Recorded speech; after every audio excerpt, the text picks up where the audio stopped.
Oke, Shalom Bapak Ibu Saudara-saudara terkasih dalam nama Tuhan Yesus. Saya hari ini mau membagikan firman Tuhan kepada saudara dan selamat datang kembali di pelayanan media sosial saya. Saya tahu saya hanya hamba Tuhan biasa.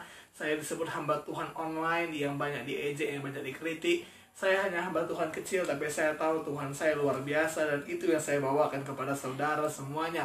Dan hari ini saya juga mengucapkan terima kasih kepada saudara yang sudah mau bergabung bersama kami di Bible Lovers Community. Terima kasih banyak buat kesediaan saudara mau mendaftarkan WhatsApp saudara kepada Bible Lovers. Dan puji Tuhan ada pertumbuhan yang sangat signifikan dan sangat meningkat di grup WhatsApp kami. Dan juga saya juga mengundang saat ini Bapak Ibu Saudara-saudari yang mau bergabung dengan saya, dengan kami di grup WhatsApp Bible Lovers Community, boleh menuliskan komentar di video ini, menuliskan WhatsApp saudara, atau boleh menghubungi saya, atau boleh menghubungi admin daripada Bible Lovers Community supaya bisa di-invite masuk di grup kami. Dan kita percaya di akhir-akhir, di masa-masa ini kita bisa berkomunikasi, kita bisa online dengan teman-teman kita seiman, online dengan orang-orang baik, orang-orang yang mengerti firman Tuhan, orang-orang yang bisa meneguhkan kita. Kita nggak butuh kritik saat ini,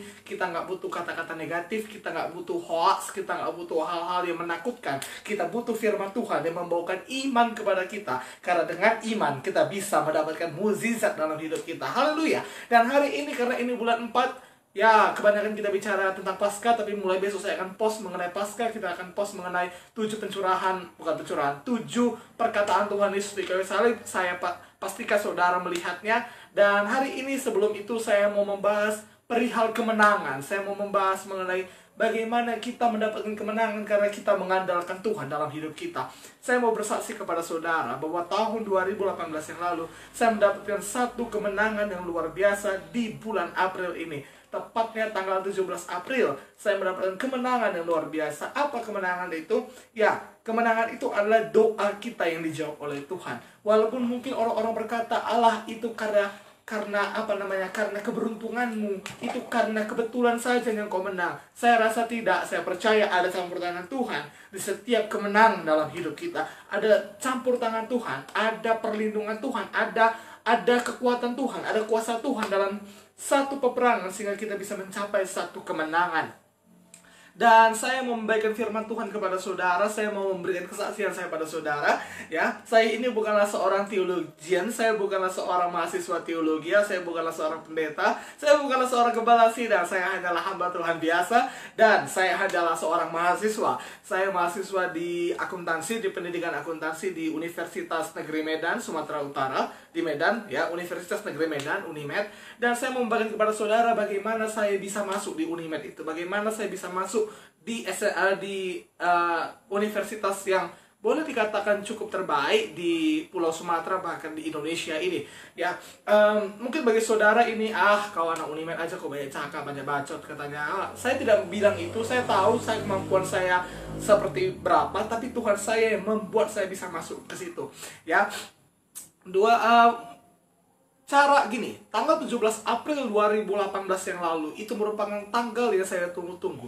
Dan saya tahu pun banyak adik-adik saya di sini, banyak teman-teman kita yang menunggu tanggal 8 April mungkin ya. Tanggal 8 April 2020 akan ada pengumuman untuk seleksi nasional masuk perguruan tinggi negeri, SNMPTN, atau biasa disebut dengan jalur undangan. Nah, banyak orang-orang yang mengatakan, Allah, kalau engkau masuk jalur undangan, berarti engkau tuh hanyalah orang yang beruntung. Itu hanyalah kebetulan. Itu bukanlah hasil usahamu, tapi itu hanya keberuntungan. Hanya satu kebetulan. Betul, itu adalah satu keberuntungan. Betul, itu memang bukan hasil usahamu, tapi ada Tuhan yang bekerja di situ.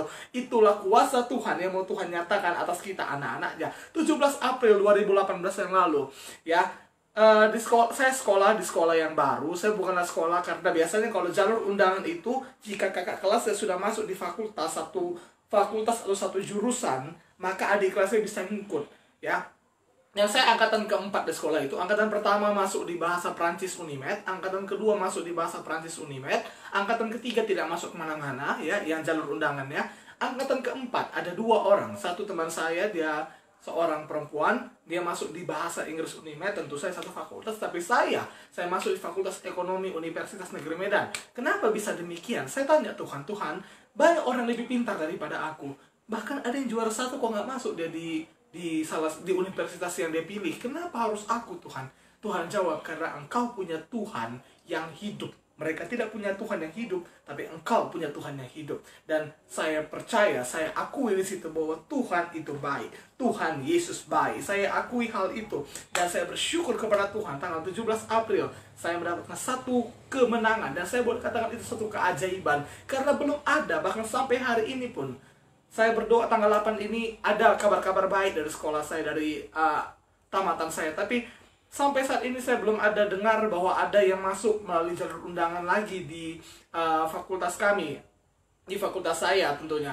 Ya, saya percaya ini adalah campur tangan Tuhan. Saya percaya ini adalah kuasa Tuhan. Saya percaya ini adalah satu berkat dari Tuhan yang saya terima. Saya bukan orang pintar, saya bukan orang yang jenius, saya orang yang ya boleh dikatakan slow aja, tapi saya juga punya ilmu, bukan dari saya orang bodoh ya. Saya tidak mau dikatakan diri saya bodoh, tapi saya belum ada apa-apanya mungkin dibandingkan dengan yang lebih, yang orang-orang lebih daripada saya. Tapi saya percaya jika kita mengandalkan Tuhan, dalam Yeremia 17 ayat 7 dikatakan, diberkatilah orang yang mengandalkan Tuhan, ya, yang menaruh harapannya kepada Tuhan. Saya taruh harapan saya kepada Tuhan. Tuhan, aku nggak bisa jawab nanti untuk SBMPTN. Aku takut SBMPTN, Tuhan. Aku takut untuk menjawab berapa soal, 100 soal lebih itu. Saya takut. Karena saya tahu kemampuan saya seberapa. Memang saya belajar, tapi saya nggak nangkap, betul. Tapi mungkin kalau sekarang kita nggak tahu gimana ya. Mungkin lebih parah ya. Nah, jadi saya bilang sama Tuhan, kawan-kawan saya mengejek saya, Will, kau udah beli buku SBM, udah belajar. Saya hanya katakan, aku masuk jalur undangan. Dengan iman, dalam nama Yesus, aku pasti masuk jalur undangan. Mereka katakan, jadi kalau kamu misalnya nggak masuk, kayak mana? Aku pasti masuk, saya katakan. Lalu mereka berkata, gila kau. Gila kau. Dan setelah hari pengumuman itu, saat itu kami baru pulang dari Sibolangit untuk acara perpisahan. Di bus, tahulah kalau perpisahan, gak tidur ya kan? Ya, saat terbangun di bus saya lihat, wow, udah jam 3, jam 5 pengumuman. Waktu di bus saya buka handphone saya yang kecil dulu, handphone saya nggak sebesar ini, handphone saya kecil dulu. Ya, saya buka dan saya lihat, saya menangis di bus itu. Saya katakan, Tuhan, tolonglah, tolonglah, buktikanlah kepada dunia, jangan permalukan anakmu ini. Tolong Tuhan, aku serahkan semua dalam tangan pengasihan. Bukan kita menyerah, tapi kita serahkan semuanya kepada Tuhan. Karena kalau kita menyerahkan semuanya kepada Tuhan, Tuhan akan bereskan itu. Itu sebabnya saya selalu katakan, ada seorang adik saya, adik angkat saya, yang merupakan admin daripada grup WhatsApp Web Lovers. Tanggal 8 ini dia menantikan untuk hari pengumuman. Saya katakan, Dek, kalau abang ditolong, kamu juga pasti ditolong Tuhan. Berharap kepada Tuhan. Walaupun mungkin ada kekhawatiran, ada kebimbangan, jangan kau andalkan dirimu. Anggaplah engkau tuh gak ada apa-apanya dan berharaplah penuh kepada Tuhan. Berharaplah penuh kepada kuasa Tuhan. Berharaplah penuh kepada kuasa Tuhan, kepada pertolongan Tuhan. Kita tidak ada apa-apanya jika bukan karena Tuhan. Dalam dunia ini, maka sekarang ini kita tahu ada wabah COVID-19. Kita nggak bisa lawan COVID-19 itu kalau bukan karena Tuhan. Jenderal-jenderal mengatakan saat ini kita hanya bisa berseru kepada Tuhan. Saudaraku, mari kita mengandalkan Tuhan. Mari kita berharap kepada Tuhan. Kalau saudara berharap kepada saya, tentu saya bisa mengecewakan saudara. Mungkin ada orang yang berkata, Kak Willy, bolehkah saya telepon kakak nanti malam? Saya mau sharing sama kakak. Lalu saya bisa saja mengatakan, ya, nanti telepon ya, jam 8 malam. Rupanya jam 8 malam saya ada kegiatan. Atau mungkin saya bisa katakan, malas aku lebih bagus tidur. Tentu itu mengecewakan. Tapi Roma 5 ayat 5 mengatakan, pengharapan kepada Yesus tidak akan pernah mengecewakan. Mengapa kita bisa mengandalkan Tuhan? Karena Tuhan itu penuh kasih. Dan karena Tuhan itu penuh kuasa. Sederhana. Tuhan penuh kasih dan Tuhan maha kuasa. Yang pertama kita mulai dari Tuhan itu penuh kuasa. Kita harus akui Tuhan itu maha kuasa. Kita harus akui kita tidak bisa melakukan suatu hal kecuali karena Tuhan yang melakukan itu. Tuhan itu maha kuasa. Saudara, kalau misalnya kita berpikir, Tuhan itu awalnya di mana sih? Tuhan itu awalnya dari mana? Kapan mulai ada Tuhan? Dan kapan berakhirnya Tuhan itu? Saya nggak tahu. Saya pernah berpikir itu dan saya bisa gila lama-lama pikirkan itu. Saya pernah mikir, kapan ada Tuhan? Siapa yang menciptakan Tuhan? Tentu tidak bisa, karena Tuhan itu maha kuasa. Dialah Alfa dan Omega, dialah yang awal dan yang akhir. Jadi kita harus percayai yang pertama sekali, kita percaya Tuhan itu maha kuasa. Dan pasti Tuhan Yesus namanya.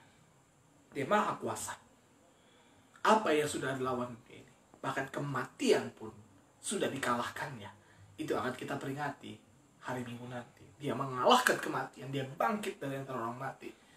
Ya, bukan dengan tubuh kita seperti ini akan mati lagi, tapi dengan tubuh yang baru, tubuh kemuliaan. Makanya Yesus disebut yang sulung daripada saudara-saudara. Artinya dia yang pertama kali bangkit dari antara orang mati, yang tidak akan bisa mati lagi dengan tubuh yang baru. Itu yang pertama, akui Tuhan itu maha kuasa. Saya percaya semua orang mengakui Tuhan itu maha kuasa. Saya akui bahkan orang-orang yang tidak mengakui adanya Tuhan, mungkin mereka percaya bumi ini adalah Tuhan, mereka percaya bumi ini penuh dengan kuasa. Dan kalau kita percaya kepada Tuhan yang maha kuasa itu, dan itu sudah terbukti bahwa sejak zaman dulu, dari zaman Nuh, dari zaman Abraham, dari zaman bangsa Israel, Tuhan itu maha kuasa. Yang kita sembah, Tuhan itu maha kuasa. Kenapa? Bukan hanya Alkitab yang menuliskannya, tapi buku-buku sejarah menuliskan. Buku-buku sejarah Mesir menuliskan bahwa orang Mesir pernah ditulahi oleh Tuhan orang Israel sampai 10 kali tulah. Dan orang Israel yang mengandalkan Tuhan itu diberkati oleh Tuhan. Itu yang pertama. Kita harus akui Tuhan kita maha kuasa. Amin.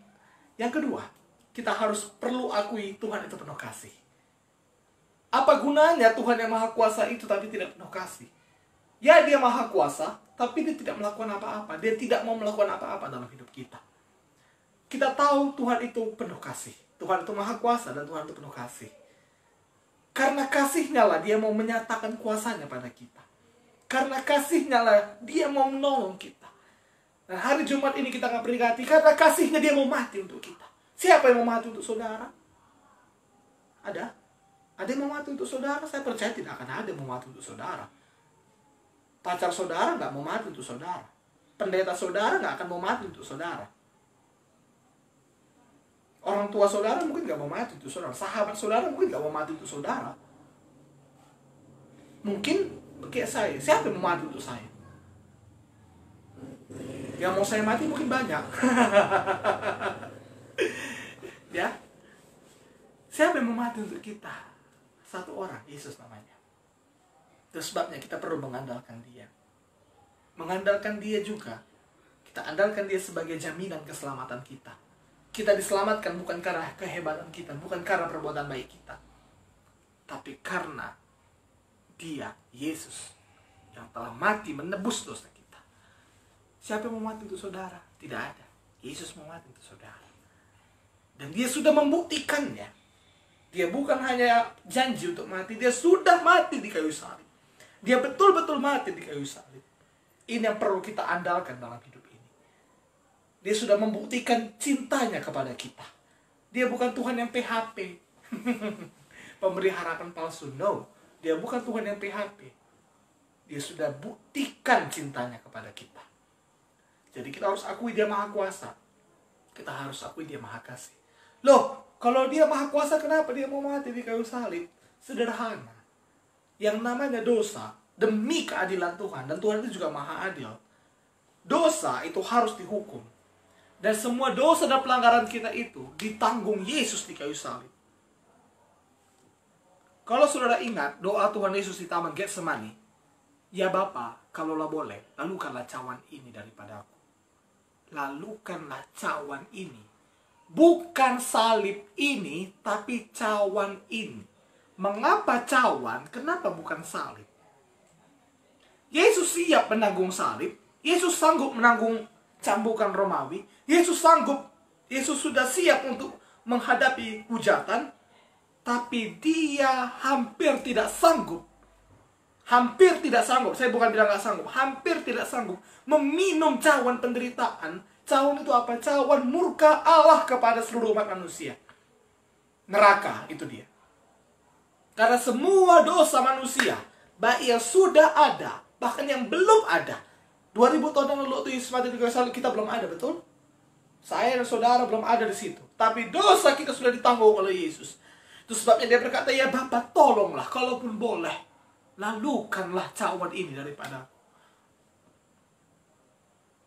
Tapi Tuhan Yesus mengatakan apa? Bukan kehendakku yang jadi, tapi kehendakmu yang jadi. Ya Tuhan yang penuh kasih. Dan dia bisa kita andalkan dalam hidup kita. Kalau nyawanya pun dikorbankannya untuk kita. Apa yang kita minta? Berkat materi kah?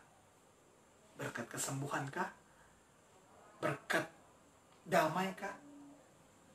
Dalam Matius 6:33, carilah dahulu kerajaan Allah, carilah dulu Yesus, maka semuanya akan ditambahkan kepadamu. Kalau engkau ikut Yesus,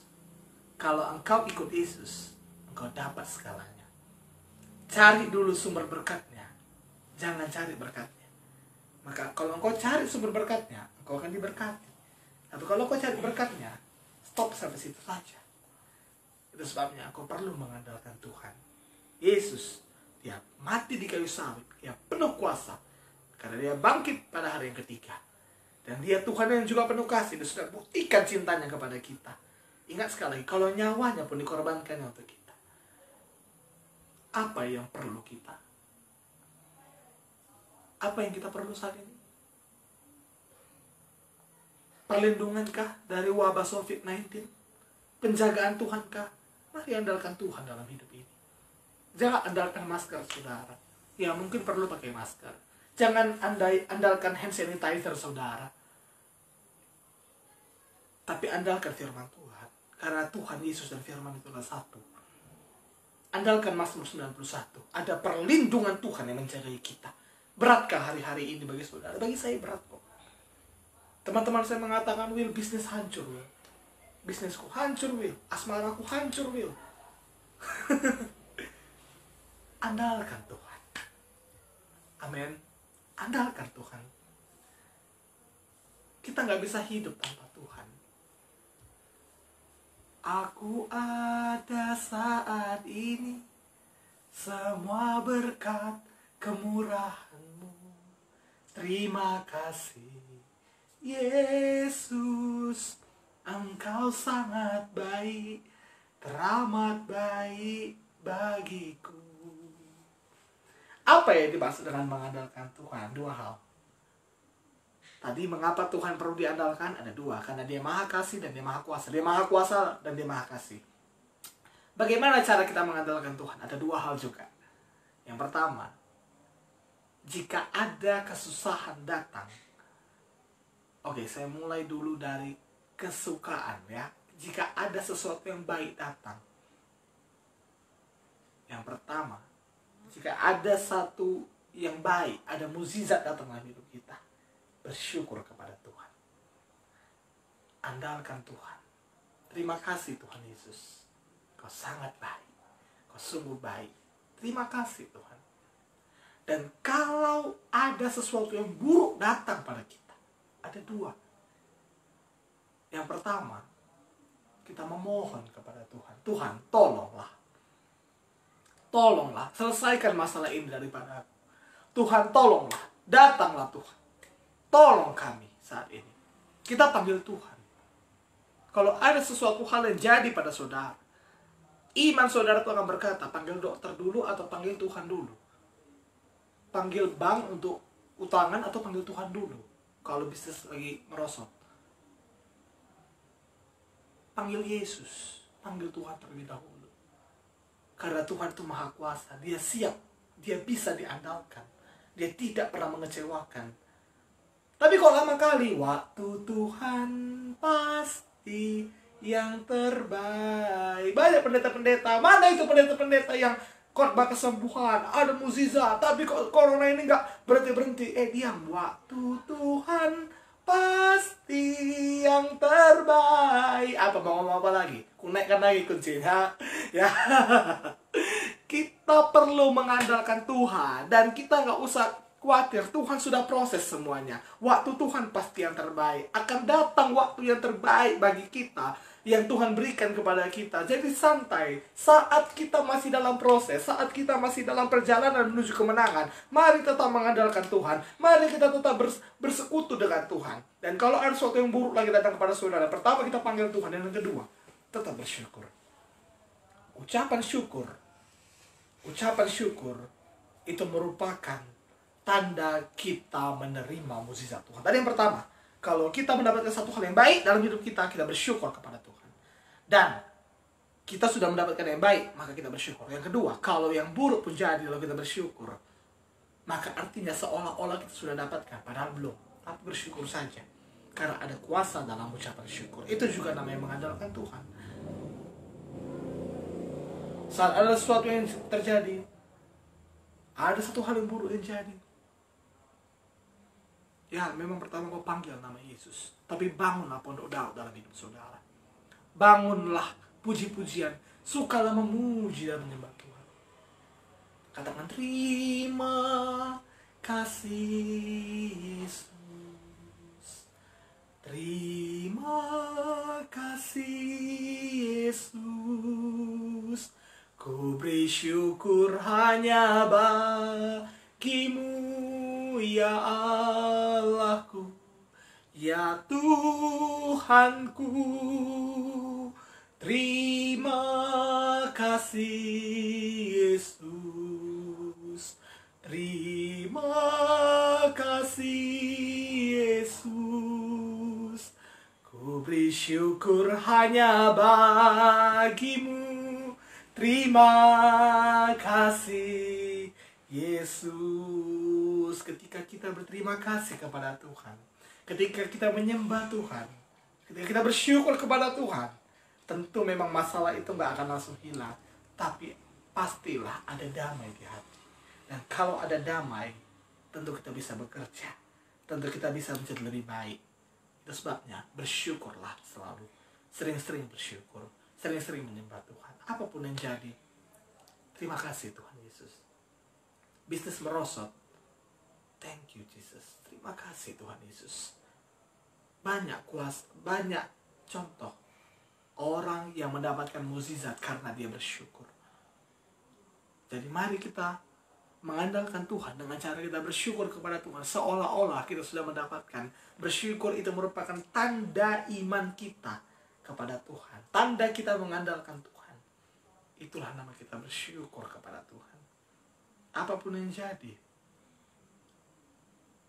diputusin pacar kah, terima kasih Tuhan Yesus. Pastor Jonathan mengatakan kalau engkau diputusin, kau harus bilang puji Tuhan.